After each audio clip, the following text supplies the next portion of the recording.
In the previous two shows, I introduced two historians, Alan Wilson and Baron Blackett, who have been researching ancient British history since 1976. They have published 9 books, and their discoveries include the genealogy of 2 King Arthurs, a dynasty of 80 British kings. They also claim to have located the resting place of the Ark of the Covenant, the Holy Cross, and other buried treasures. In the previous two shows, I outlined what seemed to be a serious attempt on the life of Baron Blackett, and also media smear campaigns and obfuscation attempting to discredit their work. The skullduggery does not end there. In this programme, I will be looking further at alleged corruption within Welsh authorities, starting with the Welsh Arts Council, who ran a book centre. One of the roles of the Welsh Arts Council was to read and assess manuscripts written by researchers who are seeking help in getting their work promoted. In order to get your manuscript read by the Welsh Arts Council, the submitter must pay a reading fee. Once the council have read the manuscript, they then give a decision on whether they wish to promote the author's work or not, and then keep the fee regardless of the decision. They would, what you did, you produced your manuscript, you submitted it to them, you paid a fee. Mm-hmm. They took the manuscript, they put it out to 2 readers, and they got reports back, and based on that they would make a decision whether you have a grant or not. Mm-hmm. And they would report annually, book of this title, this author, it's going to be published by this publisher, and the grant is so much. That's what happened. Fair enough. It sounds fair, yeah. So we went along and tried to talk to them, and I was told, oh no, we don't publish books on history. No, that's, of course they do, right? Yeah. They're trying to get rid of us. So I began sussing this guy out. You know, I was a bit suspicious, you see. So I said, can I see your annual reports? We don't keep them in the office, you know. Mm-hmm. So I went to the Welsh office itself in Cathays Park, mm-hmm. and the Welsh office, for the Minister of State for Wales, and I said, they got a big library there. Could I see the library, and I want to see the Arts Council statements? Or you can't go in the library. Well, of course you can. It's open to the bloody public. So you were trying to find out who had been given money by them in the past? A little more than that. Right. But anyway, we then wrote to the minister, and he said, of course you can go in the library. So we took this letter on. This woman had to let us in. Was she mad? Didn't want us in there, you see. Right. I said, we just want to see the Arts Council reports for the 14 years they've been running, right? Mm-hmm. We don't have any. Well, it's a blatant lie, you see. Mm-hmm. Oh, off we go to the Cardiff Central Library, the city centre library, yeah? It was a fine library in those days, one of the best in Britain. It got any copies of the Arts Council reports, annual reports? You know, yeah. Well, we can only find 12 of the 14. I said, well, that's all right. Well, you got a list of the committee and a list of the recipients of books. That looks fine. But if you stick all of them together, which we did, you know, a big long table, the recipients start moving over to the committee, and the committee start moving over to be recipients. They're playing musical chairs. And it's blatant, right? The revolving door syndrome. Yeah. So, and they're all university types, so they consider it to be a university. Hang on, this is the best bit. But we also noticed there were 7 books that had been published, maybe 8, but certainly 7, which had no author. No author at all. Now, no person employed by the Arts Council is entitled to apply for an Arts Council grant. They obviously avoid corruption. Well, it turns out these books without an author were being edited by the guy who ran the book section of the Arts Council, Mike Stevens. He was giving himself grants. Right. Then he had another bright idea. They ran a little bookshop, and then a young guy, he'd left school at 16, he was about 22 years old, and he was the shop assistant. So Mike Stevens set up the Welsh Academy. He rented a little office down in the Exchange building in the docks. Put a secretary in there, right, little girl, typewriter, and he made his shop assistant director of the Welsh Academy. He then gave him 50,000 quid for the Welsh Academy to publish an anthology. And the director of the Welsh Academy, the young shop assistant, gave the money to Mike Stevens to write the anthology. He'd given himself 50,000 Yeah, quid. and then it's authorless book, so it can't be traced to him. Well, he helped himself to 50,000 quid. He didn't have it off the Arts Council, he had it off his Pet Academy. And was that ever exposed? Did he? Yeah. We submitted a book through a religious organisation in Birmingham. We said, submit this book for us. Yeah, I was going to tell you about this because this is quite interesting, because as you mentioned, that you actually have to pay them a fee for having the book for them to read the book, and if they like it, they will then publish it and put money behind it. If they won't, they keep your fee. They keep the fee for reading the book, right? But they have to read the book. Right. So, so no, we get this lot always on their knees in Birmingham, religious people, nice, beautiful people. Yeah. And we said, submit this book for us. But Madam stuck together with little bits of glue. He stuck together 80 pages. Little glue. So little dots of super glue. You'd have to break it. You can't open the page. And 80 pages couldn't be read, you see. So they sent it off for us, and it came back absolutely scathing. Red off. You can print, you burn your fingers, like terrible book. But all the pages were still glued together. Right. So they hadn't read it. They hadn't read it. So we then took them to court, right, because they'd accepted a fee and cashed the money without performing the service, and that's a criminal offence. Yeah. So no, the Welsh Arts Council's in court. The Welsh Arts Council, and there's a very good cartoon which says, on the Western Mail, the guy with the at front page of the Western Mail, little article about it, and there's a guy and a lady in an evening dress with a cocktail in a hand glass, and there's a man in his evening suit and all that, but he's got a white stick and black glasses. You see, he's obviously blind, and he's saying, actually, I'm a reader for the Welsh Arts Council. Everybody laughed, Right. Of course, it didn't do him any good. Yeah. So, but it still didn't get you any funding, though. Oh no, but you've exposed, a little bit of the corruption in that. Put it this way, we would like to see the place cleaned up. You don't have to give us the money, because we have always managed somehow anyway. But we'd like to see the place cleaned up, and it's never been. Yeah. Now, in the early 1990s, in the late 80s, 90s, you had cataracts. So I developed cataracts, and gradually I couldn't see hardly a thing.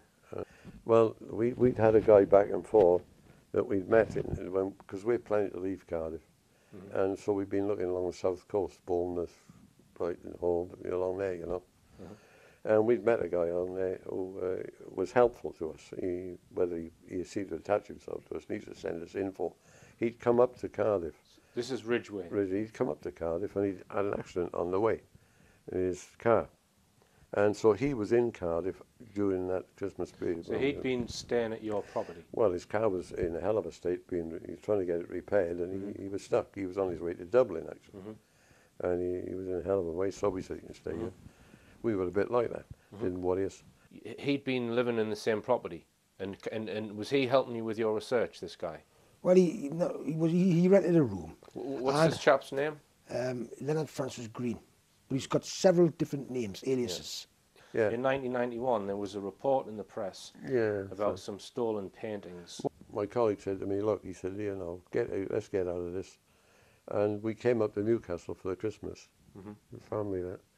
And she said, get on the train, you'll be all right, get off the other end. You don't have to see where you're going then with you, And so we spent Christmas up here, got back in the New Year, And apparently there were 3 ancient paintings stolen from a church in Glamorgan, out in the sticks, country lanes and all that. Cut a long story short, they arrested me and claimed that I was the thief, and they had an eyewitness to me doing it. Alan let a room to a certain individual. The individual did a robbery, put the paintings into his bedroom, put them under his bed. Right. Now, the police story was that I must have stolen a car. Now, I promise you, I couldn't see the front of a car from the driving seat in broad daylight. Right. I mean, I took the dog up for a walk one evening and walked into a tree. So and that had to stop. And it was ridiculous. I was virtually blind, you know. It was purblind, they used to call it with cataract. And so I'd stolen this car and driven about 30 miles, 20 miles of it down winding country lanes in pitch black. Yeah. And they had an eyewitness to me doing the stealing of the paintings, you see. Right. Now, that takes a bit of bloody doing. Yeah. The paintings, he found he couldn't sell them, so he tried to frame Alan up. Right. Because he could get a reward, you see. There's a reward out. The paintings were actually only worth about £6,000. So he put them under... He was living in your house at the time in Cardiff. He brought them in his particular rented room. And in Alan's... Right. And he tried to frame Alan up for the theft. It turned out, it's got a long story short, he's bloody stolen them. He was now the eyewitness to me stealing them. Right, but he'd stolen them himself and put them under his bed. Yeah. Or the bed in your house. That's right, he'd put them under the bed. Well, the upshot was there was a lot of bad publicity for us. I'm accused of this heinous crime. So he thought that he could frame Alan Wilson up, get the reward for the paintings, and probably get a fee from some other source to discredit Alan Wilson and get Alan Wilson as basically criminal record, which he had. So this was in the press again. Yeah, well, so like King Arthur and the Searchers. Oh yeah, got me back. Yeah. Well, it turned out at the end of the day, we played James Bond with him. We had people going around with tape recorders, right, and talking to him in the bar, and he loved to have a meal in the bar, things like that, and having a meal with him and tape recording him. See. Right. So we had 5 tape records of him admitting it in detail that he did the crime. Stolen these paintings. We had 18 witnesses who he'd spoken to and said he'd done it. He was Mortemouth once he'd had a drink. Right. And there were 5 people that had seen him with paintings. And what transpired on the opening day of this trial... Which so it actually went to trial in court. Yeah. So, I mean, if you've been found guilty, you'd be in prison on possibly. Oh, of course I would. So now, it turns out now that... when the trial starts, we managed finally to get the fingerprint evidence. There were fingerprints on the paintings, and they were only one person's, Mr. Ridgway, not mine, right? So they were trying to bluff us. They would, as usual, stand plead guilty, and you get a small sentence, all that sort of crap. Right. So it became a hideous farce, which was again, it just became so ridiculous. It was thrown out and. Well, anyhow, our barrister then took that evening after the first day, took all the info we had and said, "No, look, this is what you're up against." And the prosecutor said, "Whoops, you know, let's." Because you had these tapes. And the fingerprint, and we knew everything. And also plus the fact he had a cheque for £3,500 from a London art dealer. Right. In advance for the bloody things. Right, in advance. So, it set me up. Now, following on from that, there was a false claim of assault against you. Is that right? Is that linked to this case? It's linked to this. It's linked directly to this because one of the 7 people who was prepared to come to court and testify against Leonard Francis Green was Raymond Thomas. Now, so what happened was Leonard Francis Green basically stalked Raymond Thomas. Raymond Thomas. The very day before we was go to the court, the Crown Court, Cardiff Crown Court, and he literally put him in hospital. Ray Thomas somehow is in a car park around the back of, by the Taffy, the old Taff station, right? And he is found there very badly injured, head injuries and a broken leg. He smashed his right leg, fibula and tibula, and his legs. He smashed his head open, beat the hell out of him. You know, I don't know why. He used a weapon because this is on camera, on NCP car park camera.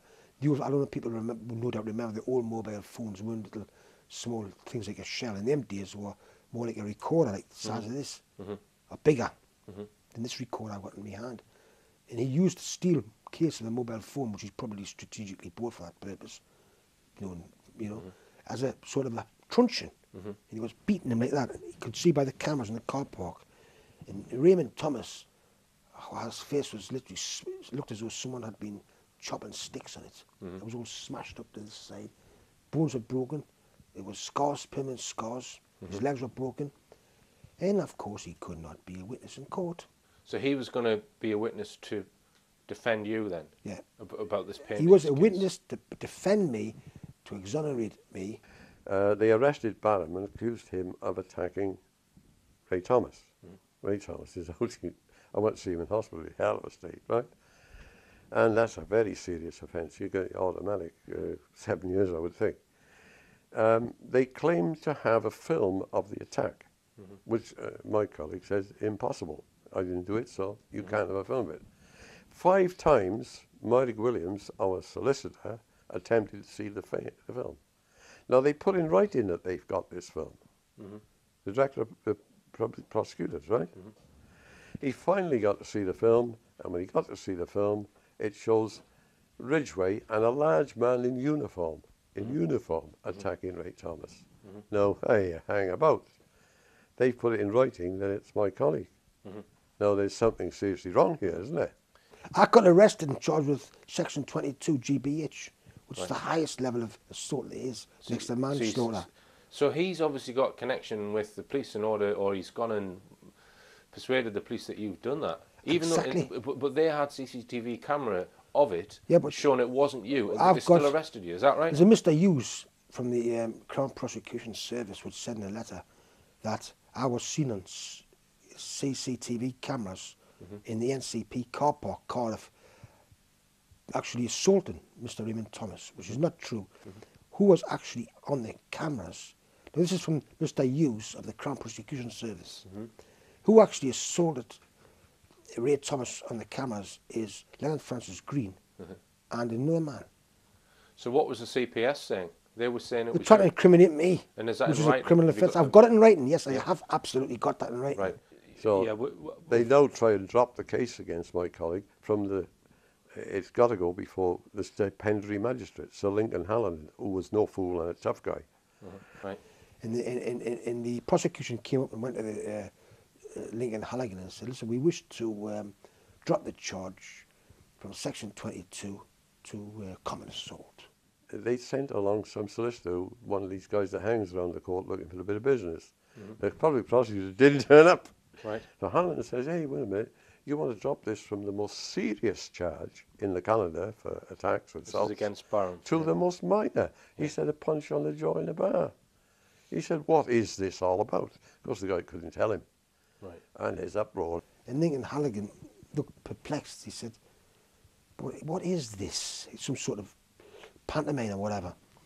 And finally, he was bewildered and I was bewildered because Ray Thomas actually turned up and he was going to say, I'm not the one who assaulted him. It was Leonard Francis Green. But they finished up, for some reason, protecting Leonard Francis Green at all costs. And they finished up saying, well, we're going to charge you with common assault, which means £50 fine. And you accepted that? Well, I don't know what happened. I was just young and very naive at the time. Well, relatively young and naive at the time. Yeah, fair enough. And finished up, it went off like a damp squib. The £50 fine was squashed, right. crumbled up into a ball, thrown in the bin, and it just evaporated. Right, right. So nothing happened to Ridgway after this? He wasn't prosecuted for anything, for perjury, or anything? No, no. But the point is, we got bad publicity, and it caused Alan a lot of distress without compensation. Let's just stay on Ridgway for a second. So he's trying to set you up for these paintings. He's obviously had someone he's going to sell them to. The thing gets in the newspaper about which blackens your name. So what's Ridgway's real motivation here? Was he just trying to make a few quid out of some paintings, or because you suspect he's a low-level spook? Well, we think he's a low-level spook. Yes. Right. The other thing is that, if I can get this right, while we're waiting for this trial, we were warned never to go near him, and if we touched him or went near him, and the court's telling us all this. So you think he's some kind of operative? I know he's an operative. He was an operative. One night we're coming back to our house about 8 in the evening, and his car's outside the house. So we immediately got the phone booth and phoned the police and said, look, you better send someone, because we're not supposed to touch this guy. Right? And the sergeant and the constable came along and they saw the car.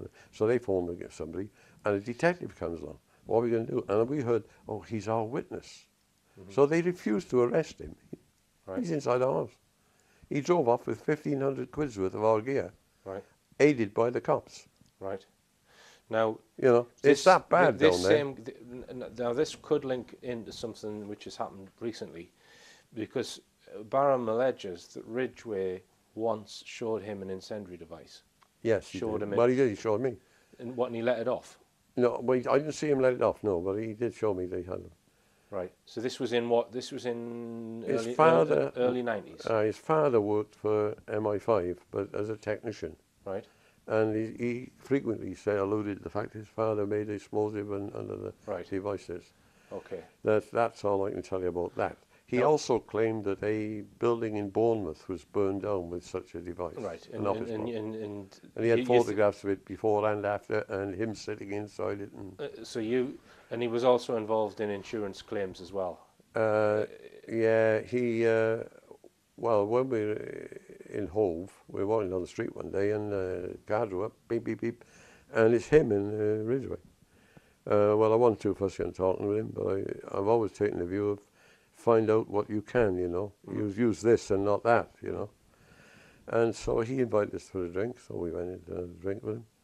It's a sunny afternoon, and he then said, I'm working for insurance companies, checking on Brighton hotels. And I thought, it's a bit odd. And he said, oh, the Palace Royal, I think it is. The big hotel, the first one ever built there, right on Brighton Pier, built in the time of the Prince Regent, right? Well, the trouble with the place is, I'd been in to talk to the assistant manager one afternoon, and he told me the place was in total terminal decline because they couldn't alter or change anything or modernize anything because it was a listed building. So anyway, he then says that this place is it's a fire trap, it's a disaster, it's a disaster.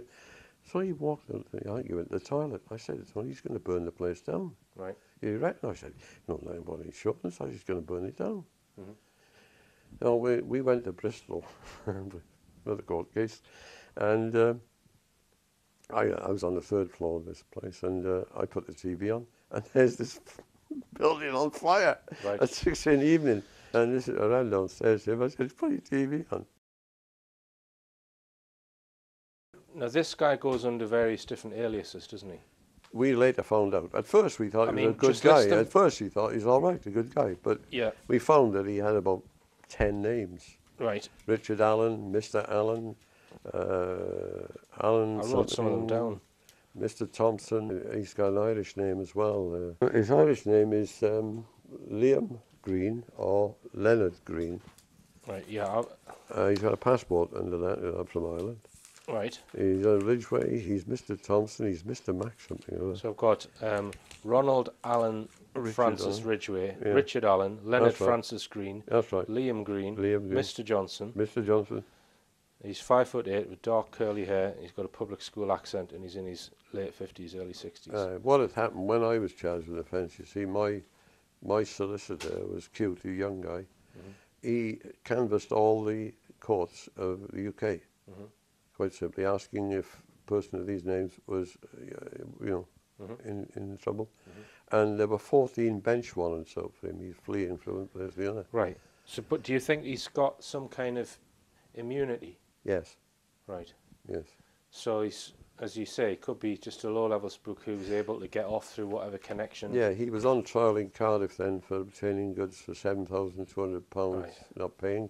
And they started a trial in the morning, and they let him go out for lunch. Right. They let him go out for lunch? Yeah. And he didn't come back. Right. So, I mean, do you know where he is now? No. So, is he, right, you haven't got a clue. Is he alive? The last I know of him, after the affair with the hotel in Brighton, he then had an expensive flat on the marina. He bought himself a boat that he never used. He had a brand new car, so he was doing well. And we used to keep inquiring about him. We knew where to ask, you know. And I haven't seen him since. Okay. I don't know if he's alive or dead. Right, all right. Now, I want to ask you about, a little bit later now, still in the sort of early, mid-90s, Detective Sergeant Allinson, who had a warrant to search your house. Yeah. This is in Cardiff? In Cardiff. So tell us about that. I'm walking back across the big park and stream on that side, road on that side, and our house is in one of the streets off it. Big park, stream, road, our house is off it. I'm walking across the park in this direction to a bridge to go across the stream. Madam's coming this way. I see him in the distance. I've now on my eyes right, I can actually see. He's waving to me, so we met. There's a guy coming behind me shouting, Mr. Wilson, Mr. Wilson. I don't know who the hell he is, so I don't forget it. And he said, look, I see the streets now. He said, there's a stack of police cars and vans in the street. I said, oh, this guy catches up with him. He introduced himself as Detective Constable. Well, we've got his name, anyway, Detective Constable. We ever wanted to search your house. I said, what for? He said, you've burgled St. Peter's Church and removed the casket. I said, well, we own St. Peter's Church. I said, if there's a casket there, it belongs to us, which it is. There, it belongs to us. I said, you can't burgle your own property and you can't steal it yourself. Yeah. And he's white as a sheet straight away. So the fellow in it, there'd been a fellow in a car waving and shouting. So he's drawing the car up. We get to the street, and there's Detective Sergeant Allinson, another Detective Sergeant, this Detective Constable, and 12 members of the Armed Response Squad in a little street of 13 houses. Right. 6 streets, big houses, mind, but 7 one side, 6 the other. So he's got a warrant to search my premises. Now, the house was in 2 flats, so he can search the downstairs, but he can't search the upstairs. So I said, look, you're wasting your time. We own St. Peter's Church. He said, you can't prove that. Yes, I can. I said, you can see the deeds. As a matter of fact, I'll give you a photocopy of the deeds. Right. Oh.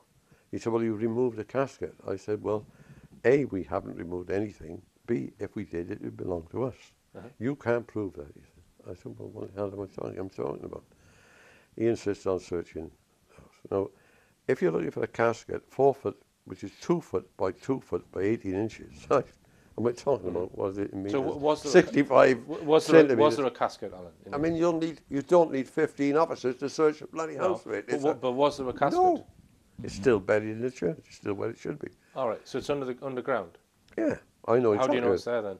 Well, you can easily probe down. You can easily find it's there. It's only for a foot underneath. All right, so you have had this thing out? Oh yeah, it's still there. I've never taken it out. We know it's there. Right. You can put something. Oh, tap, tap, tap. It's there. Right. And what's inside it? A lot of bones from the 6th century. Right. We gathered all the bones after the excavation, put them in the oak casket, and then buried there. The priest made a service, So I gave them a copy of the deeds. Right. So did they then come in and search the they property? They were looking in under carpets, inside mugs and drawers. 2 foot by 2 foot, be 8-inch box. Right. So what's that, 2 foot? It's about 65, 70 centimetres by about. Right. So why such a heavy-handed visit by South Wales Police? What's going on there? Well, firstly, it gets the whole neighbourhood watching, and it gives me bad publicity of that sort. Right. Secondly, I can't explain their mind. You see, they love drama, I would think. The Cardiff, 12 constables were drawn from Cardiff, from the Armed Response Squad. The 2 police sergeants, detective sergeants and detective constable, were from Pontypridd. And they borrowed the others to help search the house. Well, they're not looking for a bloody big casket, are they, if they're going to search? There was some panelling on the wall. They were trying to look behind panelling on the wall and in drawers. So, were they looking for the cross, do you think, as well, or not? We think so, yes. Right. Anything like that, yes. So, did you take any action against the police for this? I attempted to. Alan Wilson asserts that in the stolen paintings case and in the police raid case, they were set up with police complicity. Legal action was taken against the police, and in both cases, the barrister used the same lie in order to get their legal aid terminated. I couldn't get anybody to act for me locally. They were all scared of the police. I finally got a solicitor up in the East End of London to act, and she put it to this barrister Holland, and she asked him for how to go about how the case should be conducted. Right. We got to see Holland, and he said, opened up, I'm sorry to have to tell you this, but you shouldn't be taking the chief constable to court. You should take all the officers individually. Well, I said, that's rubbish. You don't do that. Right. And then he said, actually, there's been an article in the Times, and the law has been changed in the last 2 weeks, and what was previously in your favour and is now no longer in your favour, and that sort of thing. You know? Anyway, so we discussed it with him. We went off to the Times office afterwards. The law hadn't been changed. There's no notice in the Times. He'd lied. so you think you were getting duff legal advice that your own representative was... The solicitor was outraged in a sense, but she couldn't do much about it. Right. He's the barrister. Right. So we then attempted to take Holland to court. My colleague did, and one of us went in, one stayed out, like, you know. And 7 times a judge said, this is a case to answer, it goes to court. And 7 times they appealed, they went to a deputy judge, a barrister standing because there's no judge available, who said there's no case. Can you believe this? So you wanted to get out of Cardiff. We had to. You had to get out, and in sort of 97, I think it was, or 1997, you sold up, Aye. and you moved to Hove. Well, we thought that we wanted to get somewhere near the British Library, British Museum, and all publishers and things like that. Adrian Gilbert, who we had association with, was in Kent. I had Phil Brown was in London. Hassel with the machine was in London. So were others in London. We saw London as being a possible place for, you know, getting TV or radio contacts, that sort of thing. But we didn't want to live in London. Right. Okay. Plus the fact it was Nubby seaside. It's the best of the places along there. Round about that time, you, as you said, you were associating, or you wrote a book with Adrian Gilbert called The Holy Kingdom. That's right. The book was now announced to be done, and it was going to be done, right? And there was a budget for it, right, for publicity. Well, then, as it was, you could say, it being done, or in the press, a letter was sent, and it was sent to every... there are 3 centres really to hit. One was the Midlands, King Arthur, the other is King Arthur in South Wales, and the rest is London, right? So every major newspaper in the Birmingham area, Cardiff area, and London, every radio station, every TV station had a letter. All the big publishing houses had the same letter. All the book warehousing people, and W.H. Smith and the Waterstones, they all had letters. Same letter. Have you got a copy of this letter? Yes, we do. So and let me have a copy of that. Yeah. It alleged that Mr. McGregor had been investigating us, and he doorstepped Eric Talbot, the number one archaeologist on our dig at St. Peter's. It alleged A, I had not paid the archaeologists. Right. B, I had stolen 7,000 quid of dig funds. C, the Charities Commission were investigating me, and D, I was being investigated by Scotland Yard, London Police Station. Right. Well, first, A, we funded the dig, so I'd stolen £7,000 of my own money, right, which is ridiculous. The archaeologists were both paid and signed affidavits to the effect that they were paid, and that's not up for question. We made sure of that. I'm not at any part of a charity in my life. We're not one, so the Charities Commission got nothing to do with it. And I went up to London to see the police, and they had a good laugh and gave me a cup of tea. They said, it's bloody nonsense. Right, so this letter had done an awful lot of damage, being sent to all of these different organisations. Yeah, that's right. It was written by a man named Ian McGregor, right, who had been trying to get £35,000 from an organisation we discovered to write a book on false accountancy or something, you know. Right. That's all we could find. When we tracked him down, we had to chase it. We're pretty good at this. We found he was living in Edinburgh, and his sister had a council flat. He had no home. He was living with his sister in a council flat in Edinburgh, right, unemployed. right. So someone used him as a front man. So if you'd sued him for libel, he's got no money. He's got no money. He's got nothing. So he's a man of straw. They call it man of straw. Right.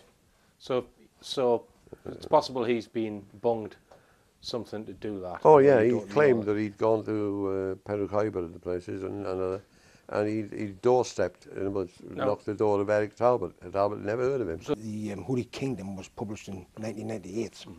They never had a single review. Right. A book never had a single review in any mainstream newspaper, and yet sold over 22,000 hardcover copies in England alone. Right. And it was translated to various countries, including Holland, Italy, and it was a version of it in the USA, and other countries. I think it's South Africa, I'm not sure on that one. But the point is, obviously there's a venal conspiracy against it. I mean, people who write the most trivial books on budgetary cars or cooking or something would get a elementary courtesy sort of review on the book. Yes. We never got a single review, which indicates the deep sort of determined efforts to stop this research. So since 1998 I lost heart, and since certainly in 2000 my role has basically been a minder.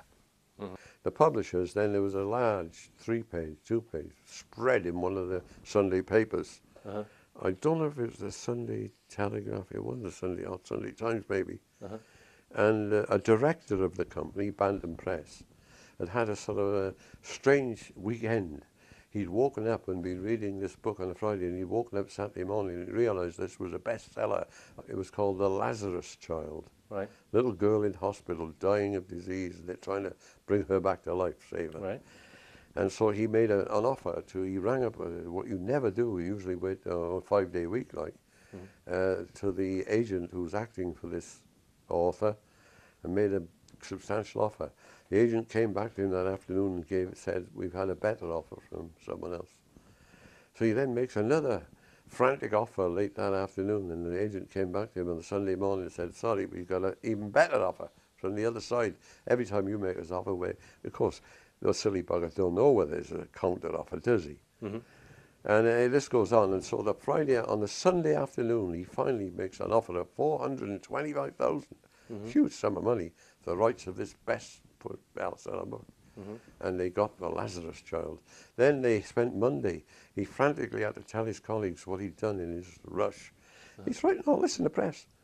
Right, so what you're saying is that there was the same publishing company published another book, and they wasted all of their money promoting that book. That's right. Right, so they had no money left over. They needed an excuse as to why they didn't have any money to promote your book. He's taken a chance and put some money in. So what's Adrian Gilbert's comments on this, what seems to be obfuscation? He knows all about it. He knows all about it. Right. I mean, he came back to me and he wants to know if we could get the rights of the Holy Kingdom and republish it again in our own under our own steam. He thinks it's still a bestseller. It was mishandled by Bantam, totally. It was totally mishandled. We've written to him now and said, look, I've been having people come to me. There was a lot of bad feeling between us. That we don't like his name big and us small. You know, that's wrong. Yeah, I know. That caused murder. Yeah. So I've put it to him that these books are necessarily big books because they have to be, because we've got to prove it.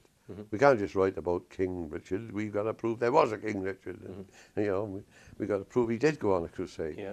So, but a boiled down version for the man in the street, you might say, easy read, would be advantageous. No, he's very good at that.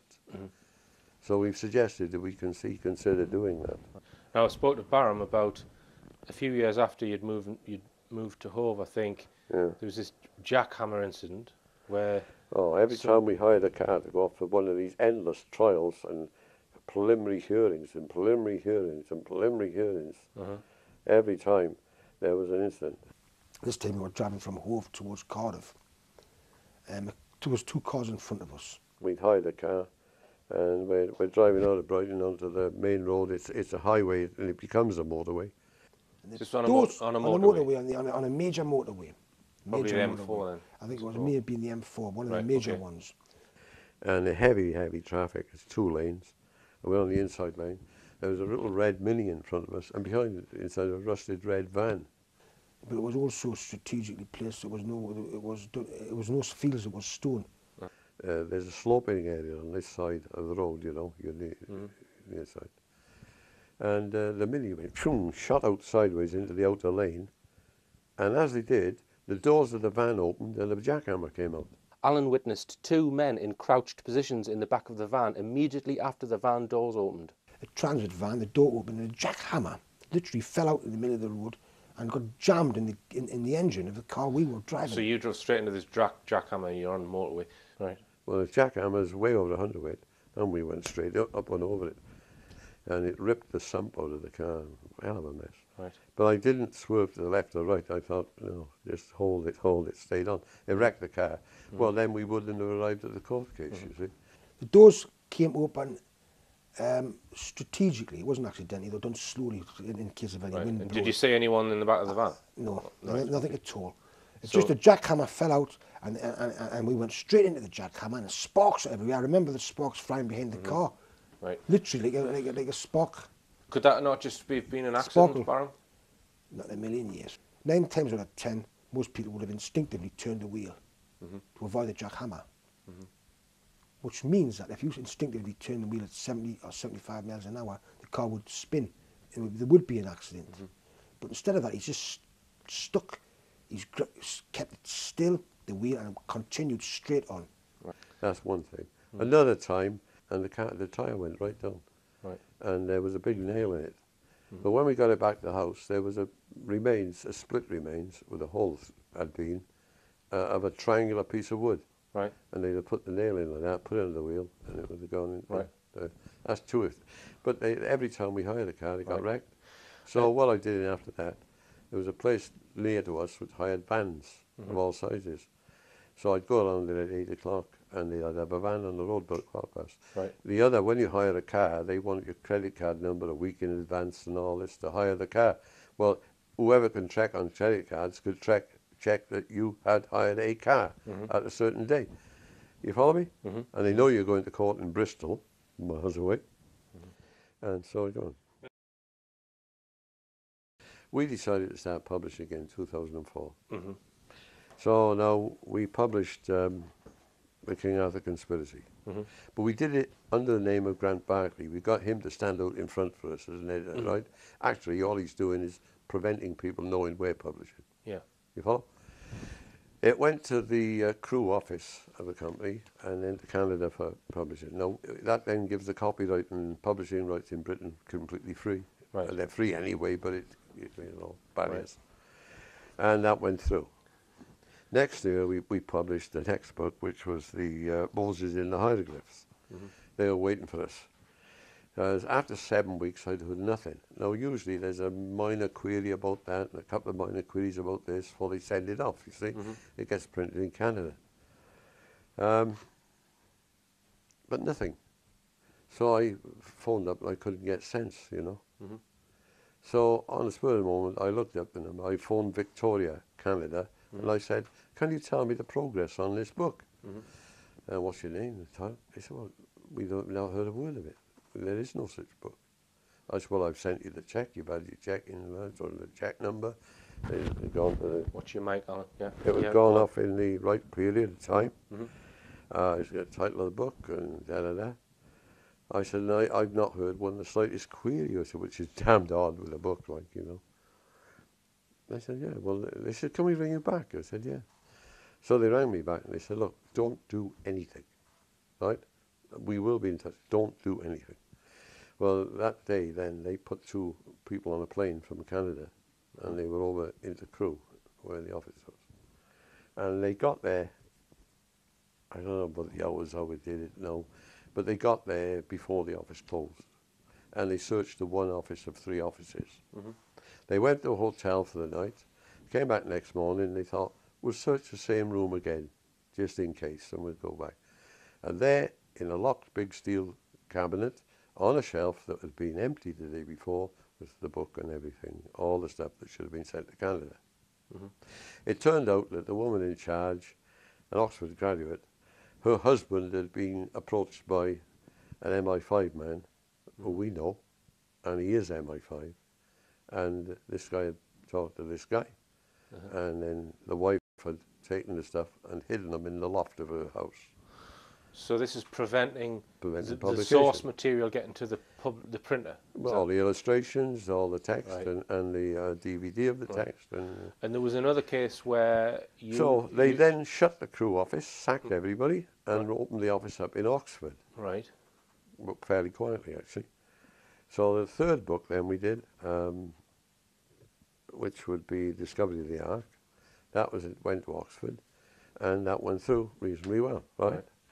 But the fourth book, they discovered again that we moved, you know, we shifted our focus, and well, it got lost. It got mixed up with another book, Right. and there were two books entangled. Then they couldn't find it anywhere. Then it was out in Victoria, then it wasn't. So I got the Thames Valley Police on it. Well, they said, we can't do a lot, really, if it's out in Canada, whatever, you know. But they said, we'll do what we can. We got a few friends out there. You know, I said, do you get the FBI? They said, well, we'll see what we do. Well, we tracked it from Victoria in Canada to Oregon, and from Oregon down to Bloomington, Ohio, Indiana. And we finally got it printed anyway. Now, tell me about the holiday in Malaga in 2004, Alan. Weird. We had a habit of taking winter breaks. A, it's cheaper, and we don't socialise that much, like, you know. Got someone to look after the house, and we went out to Malaga. Well, first thing we found, we didn't go into the hotel we were supposed to go to. We were going to a different hotel. They had been switched. Well, it wasn't worrying us. The first thing was we found that we were informed that we weren't going to a 3-star hotel, we were going to go to a 5-star hotel. I didn't like that. I don't believe in gifts, Greek sparing gifts. One of these hotels with an office centre and a sort of centre for the meals and the entertainments, and then streets of little cottages, often 3 to join together or 2 join together, whatever, right? And we were in this little street of cottages. Right, the hotel was about a quarter full, but we were on a cottage right on the outside, like, you know. Right. Didn't worry us so much. And behind our cottage was a lane going like that, you know, the car park, and it curved down and down to the beach. But you couldn't get out to our cottage, but the next door one you could had a window to go open it, but our windows were that way. We were manoeuvring into this chalet. It's a chalet outside the hotel because it said the hotel was full, which wasn't true because it was about 17 vacant rooms. I checked it out. I noticed there was a guy in the bar in front of me, biggish man, as tall as you, but make you look like skinny, you know, big. Very large man, must have been about 18 stone, made me feel like a shrimp. He was whacking big guy. And he had a Welsh accent. He was obviously very, very fit, like at least a rugby player. And I thought, Swansea Valley, something like that, you know. So he didn't say, so I spoke to him one evening, how are you going? And he thought he spoke, but he obviously didn't, not usual Welsh reaction, he didn't want to be friends at all. He was a Swansea accent. And I also recognised the man from BBC Wales. Well, I noticed another guy around, and I said, yeah, I go over there, grey-haired guy with a woman. I said, he works at the bloody BBC in Cardiff, doesn't he? He said, yeah, he does. Definitely, you know. With a sort of a wispy beard, much thinner man, smaller man. And he was playing the romantic with a woman who wasn't his affair. Although I checked that out subsequently. So when we were there, you'd be in the social evening and that. Him and his wife would be there, him and his wife there. They didn't know each other. You know? Right, yeah. So one day I see this guy coming out of this chalet. Him and his wife, the big guy, was right next door to us. Right. There were about 50, 60 of these things. There's only 2 occupied, us and him right next door. Right. Anyway, and I said, I just had that feeling, so I just walked quietly behind him, you see. He goes round out, and he went round the other side of the building, and who's he talking to but the one he doesn't know from the BBC. Right. So we're putting 2 and 2 together now. And I said, hey, there's something wrong here. And then they were pretending not to know each other. The military man from Swansea had a woman with him, which may have been his missus or his girlfriend or whatever. And they were pretending not to meet each other. And I met them, we caught them having private meetings just outside the hotel bar. So I thought, this is most peculiar. So it felt like a setup because they weren't shown that Hey, they knew each other when they were in the bar. They were pretending to be strangers. All in and the then they're talking to each cafeteria, other. but they were talking to each other around the corner, like quietly, about 3 in the afternoon. Right. So I told him. Well, I got a knife out of the cafeteria in my pocket. Right. Well, I'm not stupid. Yeah. Furthermore, you had a set of inadequate golf clubs, and I noticed a cattle prod among the golf clubs. And this is most peculiar, I thought. Because this guy had a golf bag with him, and he had 5 or 6 totally different clubs, all different size. And one was a kiddies club, a 10-year-old to use. And I said, which course are you going to play then? They were one day at the door. Oh, he said, I'll try all of them. I said, where you been yesterday? Oh, I forget the name. He hadn't been anywhere. His golf bag was a joke. You know? So the golf thing was a cover, well, possibly. Well, if he was playing golf, he'd be like Tom and Jerry. You'd know the name of the course. Hey? You'd know the name of the course. And his wife was a big, lumpy, tough character. She was no lady, I tell you that. One night in particular, it was a Saturday night again. We went out to the Marbella town. I'm almost sure it's Marbella. So this is one in detail in my diaries. Yeah. Going back to 2004. I went to Marbella, went whining and had a meal and whining and went back for a wine and went with a few drinks. We got slightly drunk, not too drunk. And we got a taxi back. Got a ride back at approximately 1 o'clock in the morning. A sort of a wideish doorway, and they had these big old Spanish thick doors on these chalets. And there was a chair there, like a throne. I mean, the timber of it was like 3 inches by 3 inches. Yeah. So it was wow, really solid bloody thing. Whacking big chair. So as you went through the doorway was wide, and it then went inwards like that. So the doorway's there, and that's to let the door come, I think, and then the wall's like that. So he took the chair, he put it here against the wall at an angle against the door at night. Yeah. You just smelt a rat and you thought someone was maybe going to break into the room or to do something, so you barricaded the door with a big, heavy chair, basically. A big, heavy Spanish chair. And one of these old style ones, about 3 inches in diameter. It's an ancient technique. The heavy chair was jammed between an alcove in the vestibule passageway, like a breeze block alcove, and jammed tightly against the door by 2 legs in approximately 3 inches diameter. So nobody could get in. No, an elephant couldn't get through there. And that's because you can't break timber that thick that way. You break it that way perhaps, but you won't break it that way. I don't know, early hours of the morning, there was a hell of a bang. Right. And the room shook. I'm awake. Okay. The whole villa shook, literally shook as if you were shaking a budgie cage, shake. And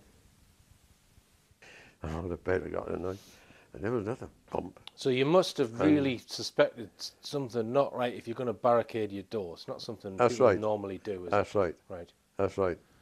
You got that. So You got that. And then a few minutes later, I must admit I had a few drinks, and what the hell is going on? I think the mattress was put against it, and another go, and another bump. So you suspected this noise was coming from your actual door. It was definitely from the making door. the building shake. Absolutely. Anyway, the door, nobody could get in, and I said to Alan, our safety is in here, not going outside like fools. Right. So we remained So there there was the next another morning. bang. Yeah, the next morning there was another bang. So we went out the next morning, and the door had paint flakes on the concrete step. Right. You can see the paint flakes had been the first force. It was slight indentation. Okay. And the lock was forced to be maybe about 3 millimeters out of the. Right. And I noticed up around the corner, you went on the corner, you were out of sight of the office entrance of the administrative block, right? You came down this wide path there, road, and the car park was that way, like an L. And this lane went into it like that, around the corner. So you were out of sight. And there was a van parked there a couple of nights, which you couldn't quite see from the office, and you wouldn't see it from the lane. We had been killed in our villa. Their villa was within a few yards next door, through their door, and out the back window, which didn't have bars, very, very meticulously planned this, into a van. We would have been propping up a Spanish, probably in the mountains, underneath a swimming pool or a patio in some villa. It's conjecture. Yeah. But I think we'd have been whacked. We'd have been, our chalets are there, it was there, we went into a chalet, our doors there, it is there, out through the window, into the lane, into the van, and gone. Now this is round about... This is all conjecture. Yeah. But it's round about the time just before you published the discovery of the Ark, is that right? That's right. Okay. I know for sure it's not a real government operation, it's underbelly scum. It's not state sanctioned, because I'm just a miner for Alan Wilson. My interests are just rock music, films and boxing.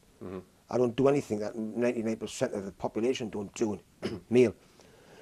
So It's not state sanctioned. They want me out the way so they can get Alan Wilson. It's only explanation.